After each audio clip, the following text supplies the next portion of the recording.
Hello and welcome to the second episode of Aaron Airs. This time we're in the Grenadines, so let's take a look at what's coming up in this edition of the show. Keen to ride in the Caribbean? We take a look at the best spots around the Grenadines.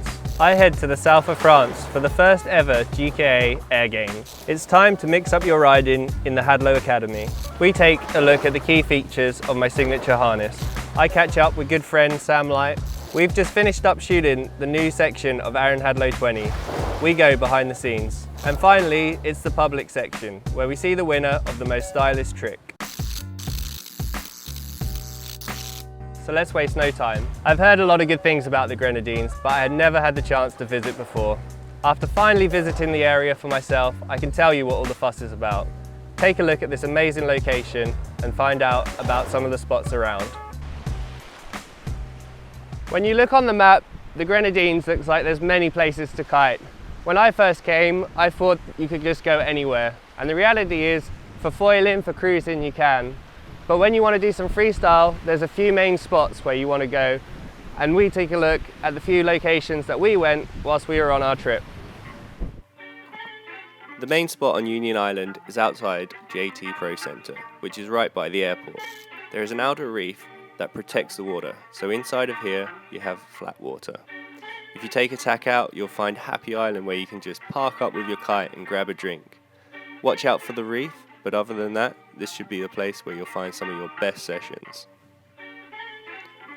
Another spot on the island is called FRIGATE, which has glassy flat water as it is so protected from the wind. Due to the high banks, the wind can sometimes be gusty, but get the direction right and this could be the prime spot. MAYREAU is one of the most beautiful locations I've ever kited. Unfortunately, the downwind side is generally restricted, but don't worry, on the upwind side there's super clean wind with some nice kickers, perfect for free riding. When you think of the Caribbean, you think of crystal clear water and white sands. Well, Tobago Cays is like swimming in a swimming pool. With turtles all around, as soon as you dive in the water you'll be sure to find one. Foiling in this area is just beautiful. It's the perfect place to cruise and have an afternoon in the sun. MOPION is your classic postcard picture.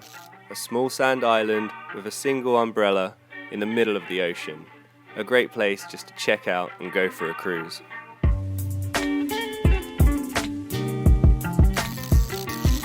Since the early days of my career, I've been going down to Le Cap. My dad used to drive me down from the UK in the van.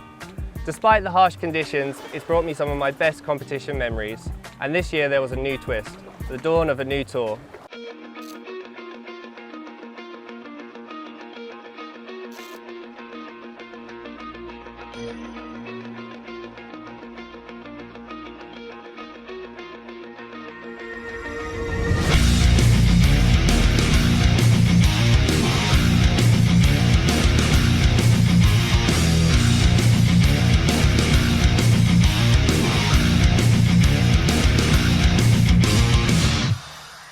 When you think of Le Cap, you think of 40-knot gusts, sand in your face, winter jackets, but believe it or not, we're here at the event site in this beautiful weather.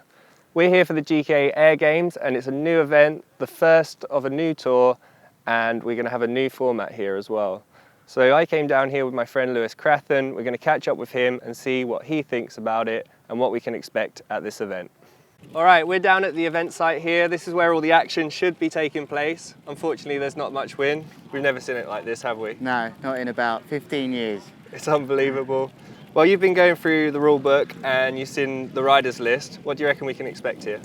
Well, I think we can expect a bit of everything. We've got riders from every different background, big air, freestyle, showman if you like, and some of the big names are here, which is very exciting for me. Yeah, there's going to be some former rivalries, some new rivalries. We get to compete together again. Well, we've got you and old Big Kev again. It's been a classic rivalry here in Le Cap, but basically we've got a really good field of riders and I think that it's going to be very natural to put on a good show whilst keeping the focus on top level moves. I'm really happy that there's something on the horizon, possibly for the next 3, 4, 5 years for us to attend and compete in. Nice. Yeah, so we're going to be doing kite loops, all big airs, handle passes. We got everything board offs have got to be thrown in. So yeah, fingers crossed we get some wind for the rest of the event.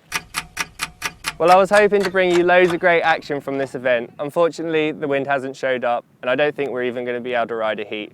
It's such a shame, but sometimes these things happen in kiteboarding. The next stop on the calendar is in Tarifa, that's at the end of June, so fingers crossed we get some wind there and some serious action.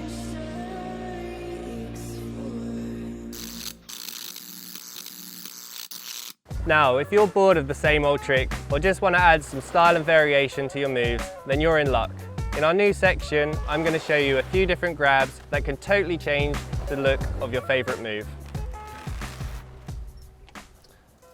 In this episode, I'm going to be talking to you about different grabs with your backhand and how you can implement them into your tricks.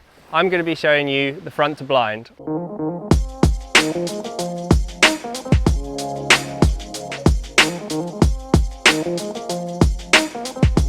One of the easiest grabs to start off with would be the tail grab. This is using your rear hand grabbing the back of your board. Up next, you could try an INDY grab. This is your backhand reaching on your toe side edge between your 2 feet. If you really want to add some style and some difficulty to your trick, then you could go for the stale grab. This is your backhand reaching in between your boots on the heel side edge. Finally, one of the most difficult grabs to do would be a CRAIL. And this is your backhand reaching to the nose of your board. Whilst I'm showing you the fronts to blind, remember you can do these grabs in any of your tricks, whether it's with rotations, straight jumps, landing blind, you can do combos or anything you like. But remember, as you start to improve and get better, there's a couple of rules you can follow.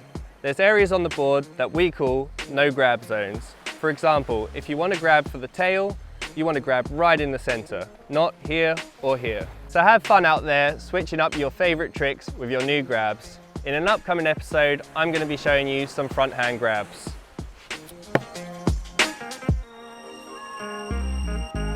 If you're into big air or find yourself riding really overpowered, then you'll be aware of the importance of a very comfortable harness.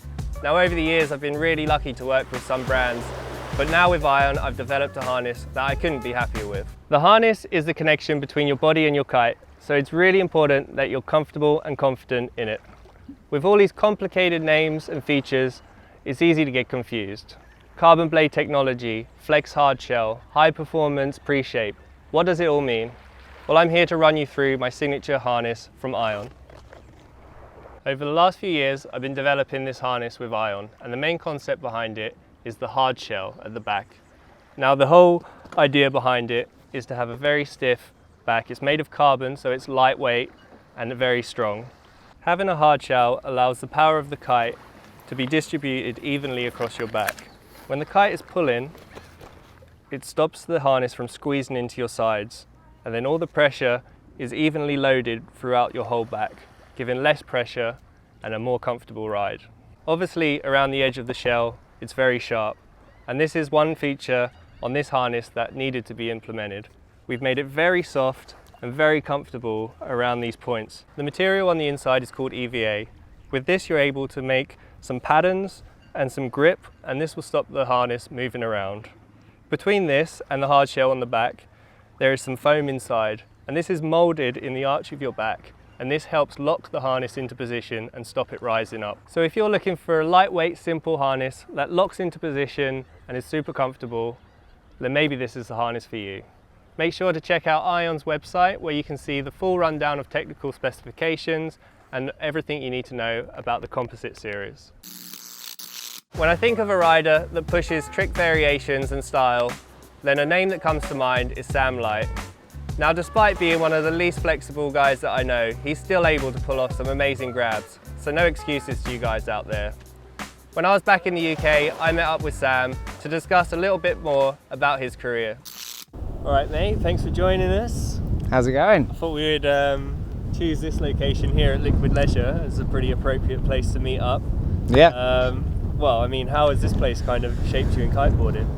Yeah, I spent a lot of time at this place. Liquid Leisure is only about an hour from my house, so I started coming just because it was fun, and then realised how beneficial it was to my riding. It really refined my board skills, and it was just easy and reliable training I could do at home.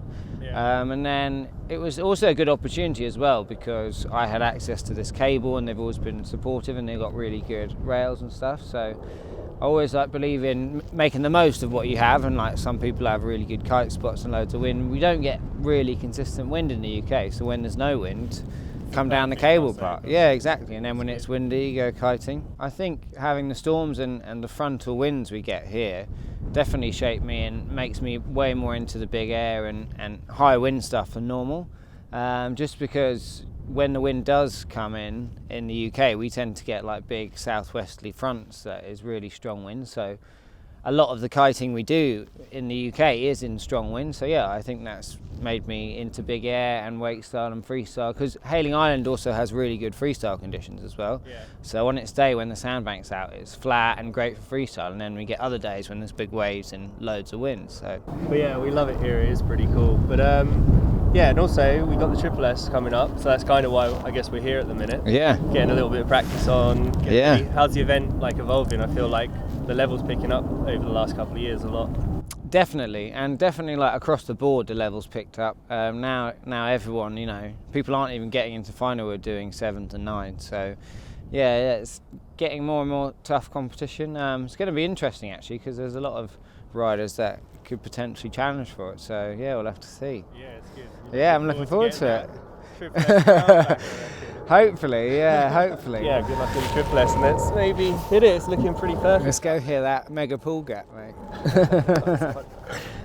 Big up. Now you've seen the spot, can you guess what we were doing here? Well, if you've been following the series, you'll know that I'm filming my new movie 20 throughout the year. We came to these tropical islands in the Caribbean, and this was our next location. Cheers. We're on. So far, so good. You didn't lie about your weight of the bag, did you?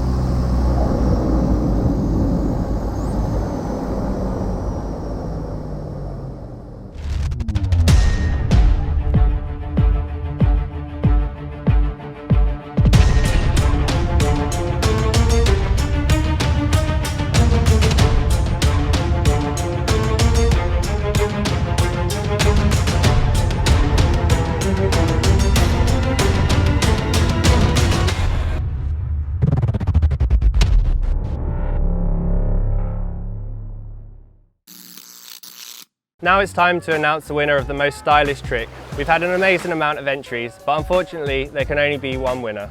Let's roll through the clips.